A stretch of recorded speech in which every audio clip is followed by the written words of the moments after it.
Aupa, desde Euskal Herria Bildu Araba queremos hacer llegar algunas propuestas a la Consejería de Salud. Obligado por la situación, el mapa de servicios sanitarios está cambiando día a día.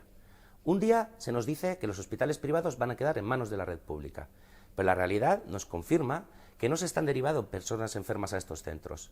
El día siguiente vemos cómo se aceleran obras para añadir camas a lugares que eran destinados a oficinas, pero al mismo tiempo se nos dice que se van a derivar personas enfermas a hoteles. Viendo esto, entendemos que necesitamos un mapa actualizado de servicios sanitarios de Araba y que se dé información puntual y completa a la ciudadanía sobre dónde están situados todos los servicios. Visto todo, creemos que es imprescindible tomar dos medidas adicionales.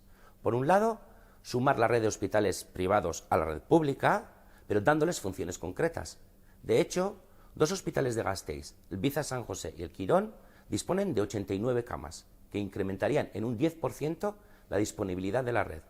Por otro lado, se deben de acelerar los trabajos del nuevo edificio de servicios generales de Txagorritxu, por lo menos de manera que esté disponible cuanto antes la unidad de cuidados intensivos que tiene previsto el edificio. Euskal Herria Bildu habló de la necesidad de un plan para agilizar estas obras hace ya una semana, y que sepamos no se ha dado un solo paso en esa dirección. Una situación de emergencia requiere de audacia, decisiones excepcionales y respuestas rápidas. Hagamos todo lo que está en nuestra mano para encontrar soluciones. Ánimo a todos y todas.